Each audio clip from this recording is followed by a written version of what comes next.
Good morning, everybody. As we go to the Chitas of today, we're holding in the portion of Pinchas, we're holding the third reading. Today is Tuesday.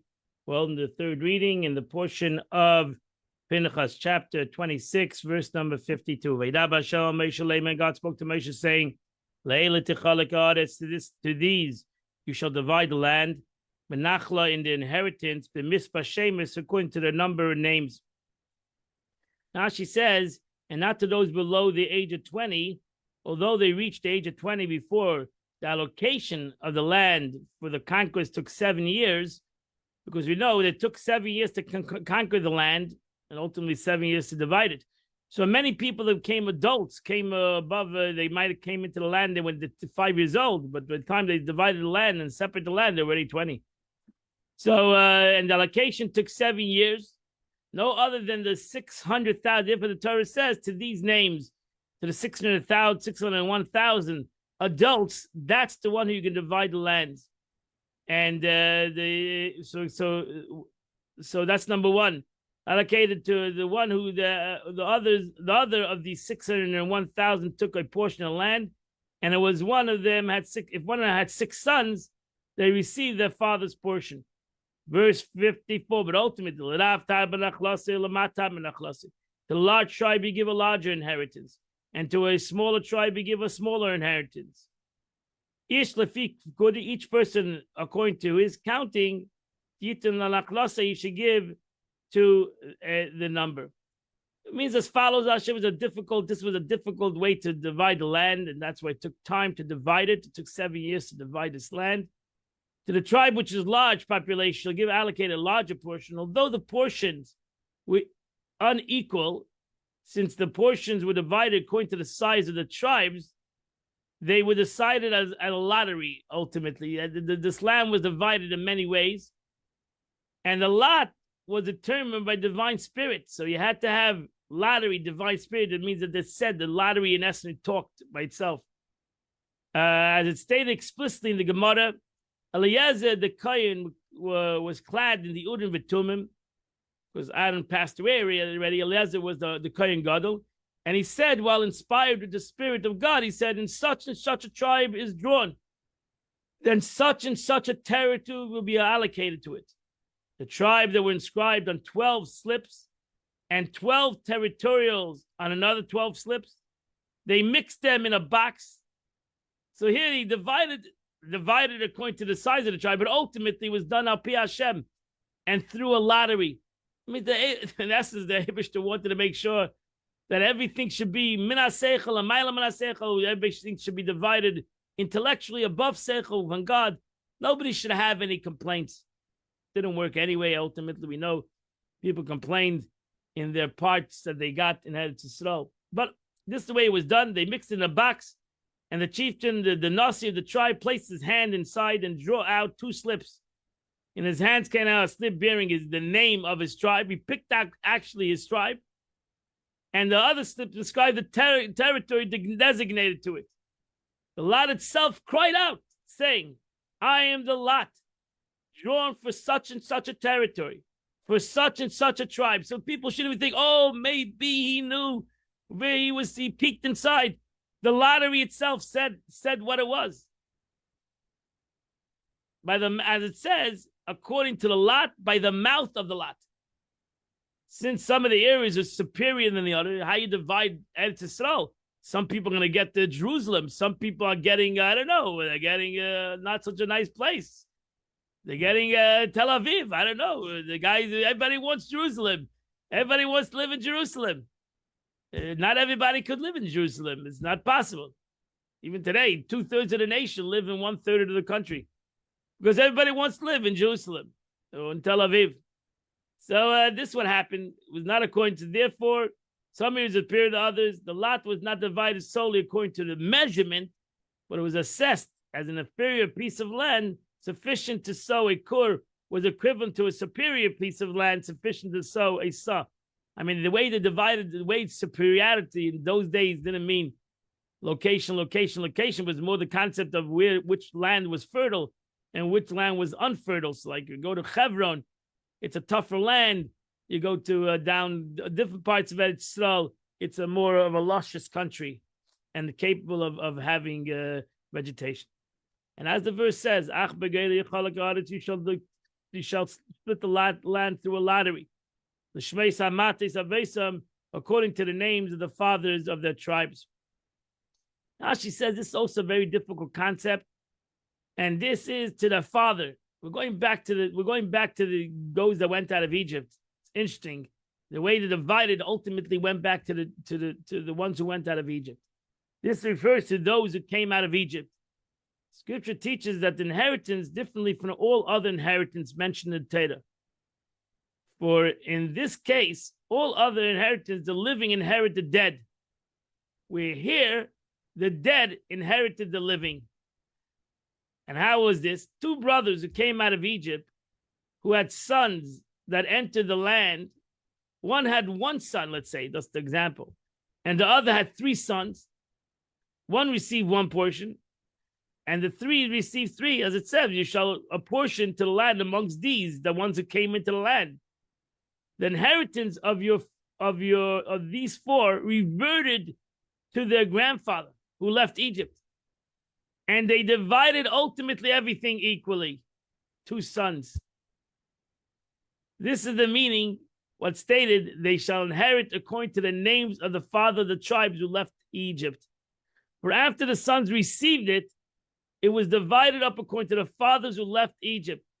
Whereas had they appointed its original according to the number that came out of Egypt, these four would have received four, but only two portions. Now, however, they received four portions. The portions that they received that coming into the land, and the portion that they received from their grandfather, their grandfather who came out of Egypt. Exactly how this worked, I'm not sure, but that's the way it came back. Ach begedel, only through a lot. Ach, when it says ach, only, it comes to exclude something.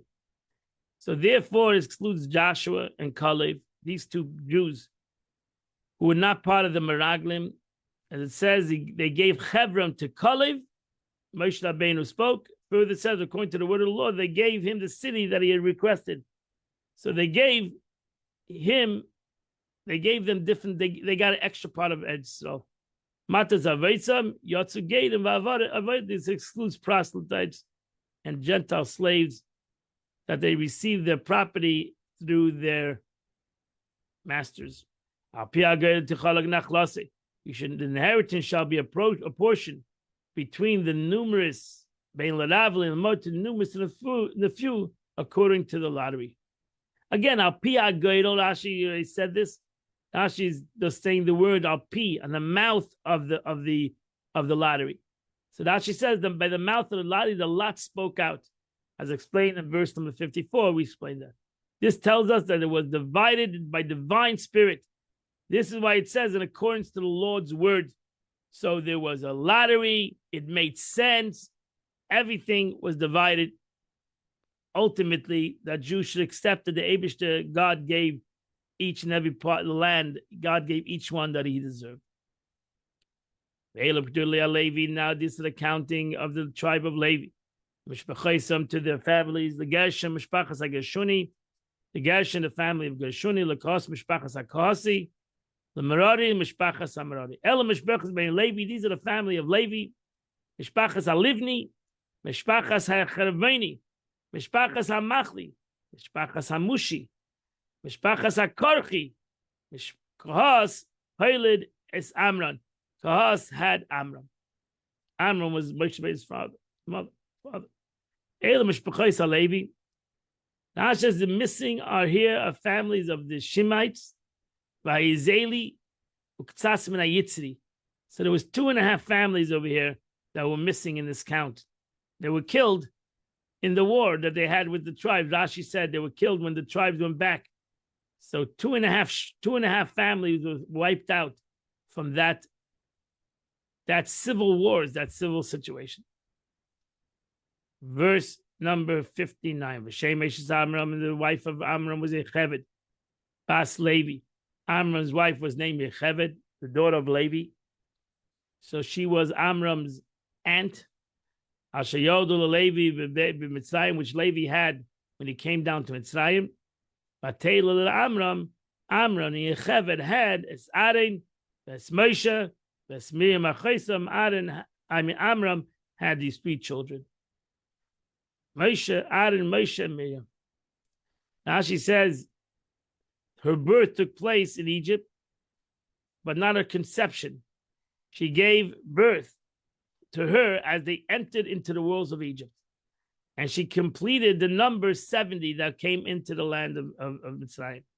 As they count them individually, you'll find 69. If you go back, you have to go back to Vayechi,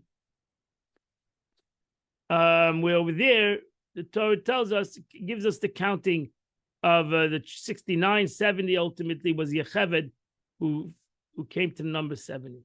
Aaron had es Nadav es Avihu.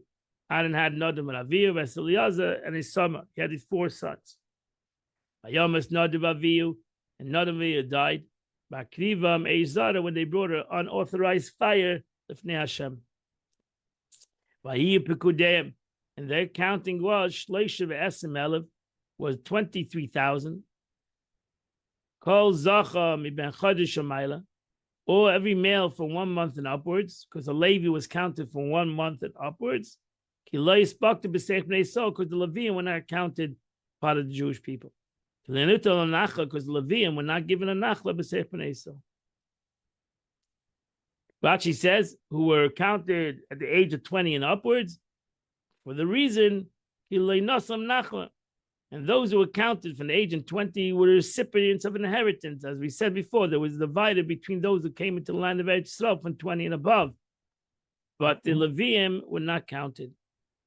These are the counting of Moshe, which the Jewish people counted by Moav in the plains of Moav, at the Jordan, right before Jericho, right where they went into Eretz. So, story of Jericho. Verse 64. And not one man, no man has been included in the census of Moshe, and they're counted when they left, when they came into the desert of Sinai. So all the men died, all the 600,000 men that were counted in the beginning of the journey all passed away. Besides Kalev and Yeshua, and Moshe was still there also. And all the Levium were there. And Rashi says, also the women. All the women were not included in this decree, the spies. So they cherished, because they cherished the land. The men said, let us appoint a leader and return to Egypt. Where the woman said, give us the portion. As you'll soon see that the daughters of Tzlafchad. So the difference between the men and the women, itself and the women had much more emunah. This is why the passion of Tzlafchad's daughters, you can follow here, the Torah tells the story of Tzlafchad's daughters. Because the women didn't die. That means the majority of the women, sure, there were women that died natural deaths, but the women in general did not die. They went into the land of Egypt, the land of Israel. Yom Hashem because the Abish said to that nation, that 600,000, that they would die by Midbar, in the desert. Now one person was left over. Ultimately, Moshe himself died. So there was nothing left besides Kalev ben Yefunah and Yeshua ben Nun. And again, the tribe of Levi. Chapter 27, verse 1. So the daughters of Tzlafchad came forward. Ben Chayfer ben Gilad, the sons of Chayfer, the sons of Gilad ben Macha ben Menashe. So their great-great-grandfather was Menashe. Mishpas Menashe ben Yosef, who was Menashe, the son of Yosef. So the great-great-great-great-grandfather was Yosef HaTzadik. And these are the daughters' names: Machla, Noah, Hulga, Milcah, Vesitza. We already mentioned these 5 daughters. But here they're mentioned again. Now she says, why do we go all the way back? Lama Nemar, why is it said? Had it already said that the son of Menashe? Why is it from tell us Yosef? Because Yosef cherished the land. As it says, and he'll bring you my bones there. So we see that Yosef, their great-great-grandfather, had a desire for the land. And his daughters cherished that. So we want to say, look at beautiful Yosef. It was that he had ultimately great-great-granddaughters that loved the land of Israel like him. give us a portion. Hence, they were Joseph's spirit families in the spirit. That's why the famous expression in Gemara, Mazare b'chaim afu b'chaim, that the great grand, we're talking about the 5 generations, 6, 7 generations, but they had the spirit of Joseph in them. Joseph implanted in his children the love of the land of Eretz Yisrael.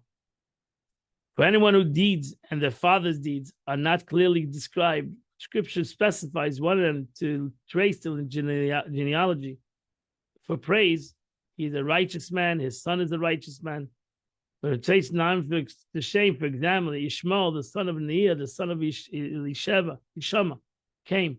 It's known that these are mentioned for the wicked people. So we have the same expression for the righteous, and sometimes we have it for the wicked. Machla and Noah, in the previous verse, the previous chapter, it says, Mala and Tirza were in a different order. This teaches us that why does the Torah change the order of the daughters to teach us that they were all equal to one another? Therefore, the Torah said we're all very special girls. Verse 2, they stood before Moshe, Lefnei Eleazar Kohen, before Eliezer the Kohen, Lefnei Anasim, before the elders, leaders. B'chol ha'ed, in front of the whole nation. Pesach made in front of the tent of meeting, saying, Rashi says, this statement, first of all, says that they stood before Eliezer, informs us that they stood before them only in the 40th year. We're holding here now right before Moshe Rabbeinu is even going to die soon, because Aaron had already passed away. We would never say Eliezer if Aaron was alive. Aaron passed away 6 months before Moshe Rabbeinu passed away. Moshe, first it says before Moshe, and then it says Eliezer. Is it possible Moshe didn't know Eliezer would know? But transpose the verse and expound as is written before Eliezer and before Moshe. These are the words of Yeshua. These are words, but before Eliezer, before Moshe. These are the words of Yeshua. But Abba, when it said, name of Eliezer was sitting in the study hall. And that's what happened. Just like Moshe Rabbeinu was sitting there with Aaron in the study hall that was before the tent of meeting, so too Moshe Rabbeinu learned with his nephew Eliezer. They sat and they continued their studies, and they came to the tent of the Beis HaMedrash. Avinu Meis, they said, our father died amid in the desert. And he wasn't part of those who went against God. Badas Kairach, in the story of Kairach. He died in his own sin. And Slavchad had no sons. He had 5 daughters. So Rashi says, since they are going to say that he died for his own sins, they had to say that it was not for the sin of the ones who grumbled, and that was not in and that was not in Kairach's company who incited against God. But he died in his own sin alone, and did not cause others to sin like him. Rabbi Akiva says, this is the famous story that mentioned previously in the Torah, that there was this guy who went out to chop wood, and that on Shabbos. So he did that. Rabbi Shimon says he was amongst those who ascended the mountain. The Torah says when the Jewish people, the Torah was given, it was those who ascended the mountain, and they died in the zealousy of godliness. Whatever. He died in his own sin. And now, what's going to be within his inheritance? Because in Torah law, a boy inherits. What happens if he has no son? So we don't get inheritance in the land. Why should our father's name be eliminated from his family? He has no son. We're the daughters. Give us the inheritance amongst our father's brothers. So therefore, let us take our father's place. Now she says, we are instead of a son. And the females are not considered offsprings. Let our mother be taking a Levirate marriage to a brother-in-law. Figure out something that our father should have a place in Eretz Yisrael. If he had a son, we'd make no claim at all because his son will take the inheritance. But he has no son, and now our father is not going to have an inheritance in the land. They love that so they wanted their father should have it, but it's a problem. Problem is that the problem in Jewish law is why a girl does not inherit. Talking about land, especially because if she would inherit the land once she gets married, the land would go to a different tribe if she married out of the tribe. So that was the problem in Jewish law of a girl inheriting land. But they would demand the land. They said it's not right. We want the land. We want part of Eretz Yisrael. And Moshe Rabbeinu brought this case before God. Rashi says, Moshe Rabbeinu didn't know everything was given at Mount Sinai. The law eluded him. And here he was punished for crowning himself by saying, and the case that is too difficult you bring to me. So he said this statement 40 years ago. He said a statement. He said, whatever is easy, when he gave over the leadership, part of the leadership by Yisro advised him to hire, to delegate authority. So he delegated that authority. And he said, whatever is easy, you'll answer. If something is hard, bring it to me. That's a shemetz, like a sprit of gaiva, so to say. Chas v'shalom, tzera Moshe Rabbeinu. He was an honor mikolada, but he said the statement, and God takes very particular, especially tzaddikim. So God said, yeah, everything that's going to hide you bring to you, they're going to bring to you things, and you're not going to know the answer. You're going to have to come and ask the question. So you're great, but you're not that great. And therefore, the halacha eluded him for a moment. And he had to come before God and ask the question. Another interpretation, not to diminish Moshe Rabbeinu. That's why Rashi brings down a second, because some people are not happy with this interpretation, to diminish Moshe Rabbeinu and say that he forgot the law. But actually, another interpretation, this passage was ought to be written through Moshe. Moshe Rabbeinu should have said this law.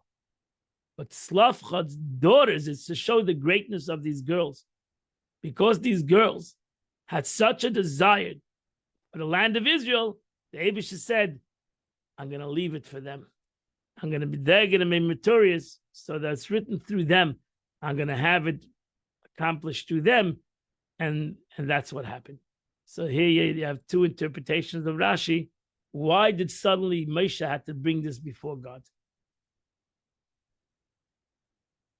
That completes the Chumash for today. There's many other reasons, but that's the Rashi brings these two reasons. Let's go to the Tanya of the day.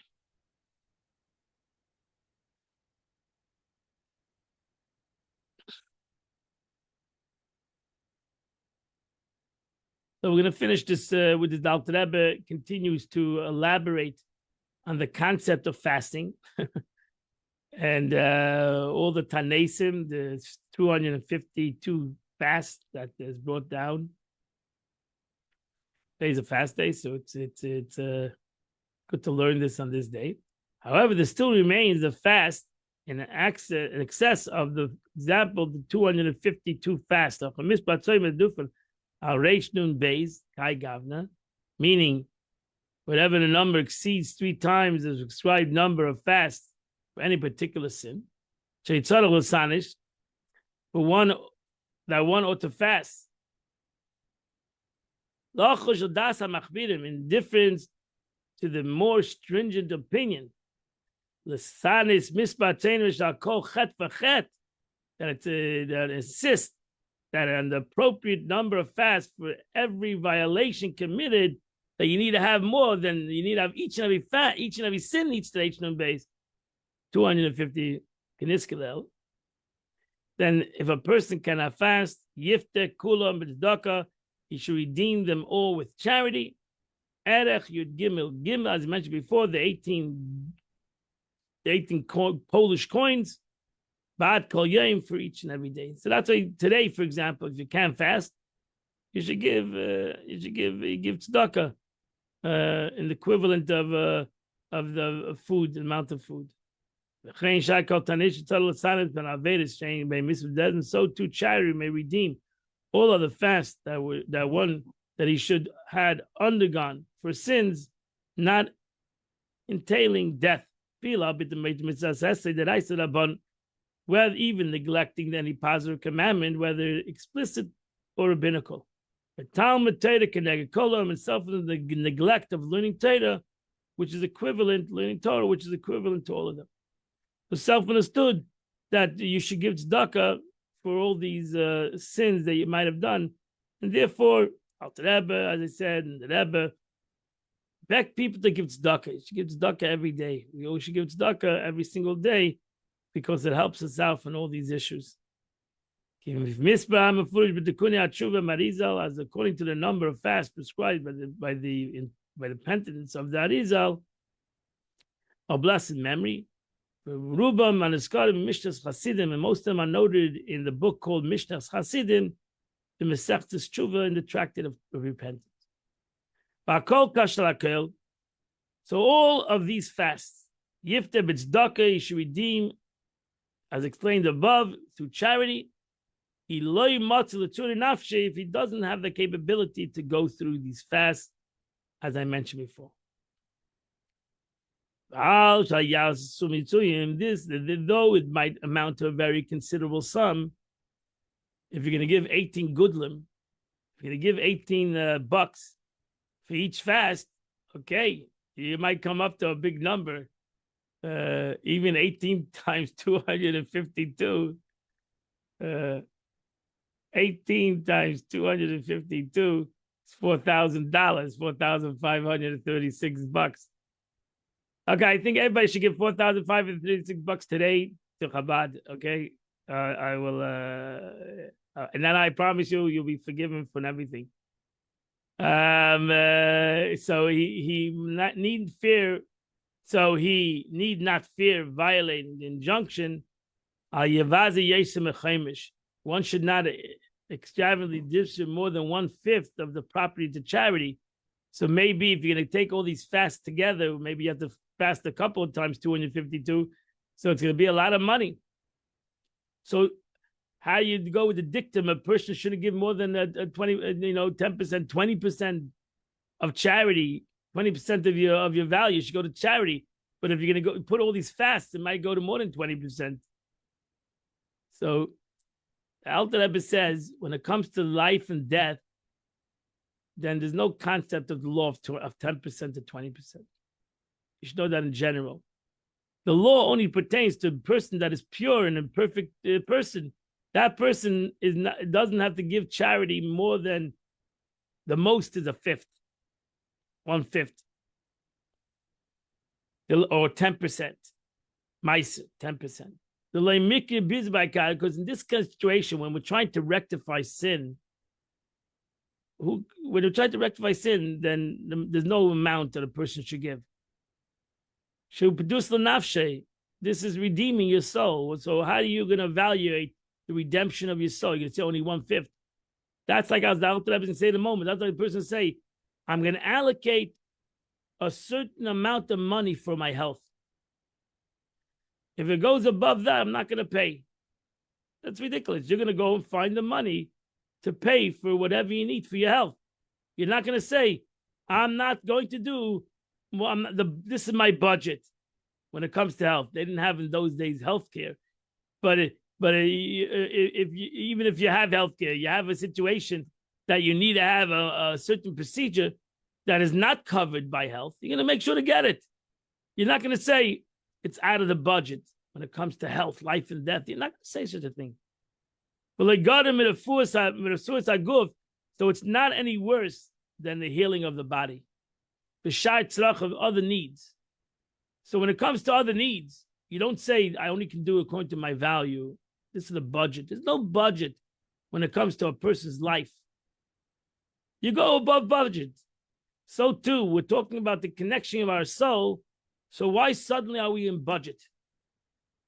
When the Torah says you should give Maisa 10th, that's only if you are healthy and well spiritually. But if we're not healthy and well spiritually, and that's why we're in Gullus, the Jewish people are in exile because they're not healthy spiritually. So surely Jews should give whatever they can. You should give, as the expression go, give it until it hurts. Don't just give calculated, because it's a life and death issue. It's a very important issue. This what charity accomplishes to us in this world. Since the number of fasts enumerated above mentioned Arizal exceeds greatly, and therefore the way to do it, all who revere the word of God are now accustomed to being unstingingly generous with charity. They don't start calculating the charity. Don't do that. You should give charity whatever you can. That's it. Don't evaluate how much charity you should give. You can do that's in a normal kind of situation. You evaluate how much charity you should give. You shouldn't think that way. A person should give as much as he has. Much as he's capable, give. Because this world we live in is very lack of stamina. They can't pain themselves that much. So if you can't pain yourself that much, and you're trying to get out of paining yourself through pain of fasting, etc., give tzedakah. Give tzedakah. Don't be cheap. Don't be calculated suddenly when it comes to tzedakah. As it's brought down in other places, Mitzvah will get us a tshuva. Over there, God, you'll see many letters of the Alter Rebbe on tzedakah, talks about the concept of charity. But over here, he brings down the pasuk, Chazdei Hashem Kiloi Samnu, the kindness of God, for they are not concluded. Meaning the last three words here, it's translated for they're not concluded. What does that mean? May be interpreted to mean for we are not perfect. Chazdei Hashem Kiloi Samnu, we're not finished. And therefore we have Chazdei Hashem, because Loi Samnu, we're not complete. We're not perfect. The Alter Rebbe explains the verse thus: since we are not perfect, burdened as we are by sin, that plead for rectification, we are in need for God's infinite kindness and charity. And in order to elicit kindness and pardon of an infinite order, man on his part must exceed the conventional finite bounds of charity. Don't become confined to charity. Don't be confined to the law of charity, that you give a tenth, a maisa, you sit down and you figure out what's a tenth, how much is a tenth of your value, how much a fifth is. Don't do that. We're looking for the kindness of God, and therefore we should be kind. We should give charity like we're imperfect. And when you're imperfect, then they don't become perfectionists on the charity. Become unperfectionists on charity. Give charity what you could give. Don't give charity what you have to give. Give charity what you could give. And therefore, if a person gives charity what he could give, as I said, give it sometimes till it hurts you a little bit. And that means what you could give. Don't give it that you're going to hurt yourself. You're not going to have money to pay your bills. Chas v'shalom. You're going to put yourself into poverty. That's against Torah law. You shouldn't do that. But give what you could give. Don't evaluate, because we're looking for a concept that the Eibishter should respond in the same way, that he gives, not because he has to do it. Like the Eibishter, God does forgive you when you do tshuva. He forgives you. You want God to go the extra mile. And not only forgive us with the tshuva, we want that God should not only forgive us, but God should also create that connection again. The kapara, the pardon, the not only forgiveness, the pardon. The concept of like the king, that the king forgives the person that hurt him, but ultimately he brings him back into the palace. He brings him back into his grace. And that is the gift that we do. So we give a gift. That's why the tzedakah should be a gift. The ma'aser is an obligation. When we give more than we're obligated to give, that's the gift. That's our gift. That's our gift to God. Because when we give tzedakah according to the law, that's not a gift. That's our responsibility. That's our obligation. Like, so you pay taxes. It's not a gift. That's an obligation. That's what the government obligates you. You don't get a non-taxable receipt for your taxes because that's an obligation. Tzedakah, you also have an obligation. Meiser, you have to give a tenth to Meiser. But a Jew should go to tzedakah. You should go deeper. You should go more than that. You should give a gift. And when we give a gift to God, God gives us the gift. And as I said, we couldn't learn a better concept in Tanya than today as a fast day, because as we learned, that self-understood, the fast day over here is not to create pain and suffering, but the fast day is to create the giving of ourselves to God, to realizing what the Churban Beis Hamikdash, what did the destruction of the temple accomplish in the world. The destruction of the temple brought us into Gullus, brought us into exile. And what means exile? Separation of God. And therefore we fast. So we give this korban to the Eibishter, this gift, and go beyond the letter of the law. And that's why it's a good day to give charity on this day, not only to fast, but to give charity, because those two things accomplish to bring us back to the gift mode. That we want the gift mode. We want that to give the Eibishter more than we have. Even through fasting, we give our basar, our fats and our blood, so to say, to it, and we give charity in a gift way, and that the Eibishter responds, as we said in our prayers today in Slichas, that Amir Shem, not only that this day is going to become non-fast day. When Mashiach comes, this day is not going to only become a regular day we can eat, but actually this day is going to become a day of, it's going to come a holiday. It's going to come another yontiv. Mashiach comes, it says in your prayers, I said it today in the Davening, in the Slichas, and the Rambam brings it down, Maimonides in the Jewish law, says that these fast days, the 3 fast days of Asar B'Tevis, the 10th day of Tevis, the 7th day of Tammuz today, in 3 weeks from now, the 9th day of Tisha B'Av, all these 3 fast days are going to turn into a Yom Simcha. It's going to turn into days of holidays. They're going to turn into a yontiv. So that means, as the Rebbe would always say, that means really, in truth, it's a yontiv right now. It's like waiting behind someplace that it's a yontiv. It wants to be revealed as a yontiv. We need to break it. We need to break the veil, so to say. We need to break that veil. We need to reveal the yontiv, the holiday in this day. And that's why we need to go beyond the letter of law. We fast, as I said, and we give tzedakah, we learn, and brings about, reveals Amid Shem, this holiday that's going to be revealed on this day. Today is the 17th day of the month, Shiva Asar B'Tammuz, and in Tilim, if you say chapter 83 to chapter 87, those 5 chapters of Psalms, you do the chitas of the day. And I wish you all a meaningful fast. Mid Shem, tomorrow, 8 o'clock, we're going to continue to learn the chitas of the day. I wish you all a meaningful and wonderful day.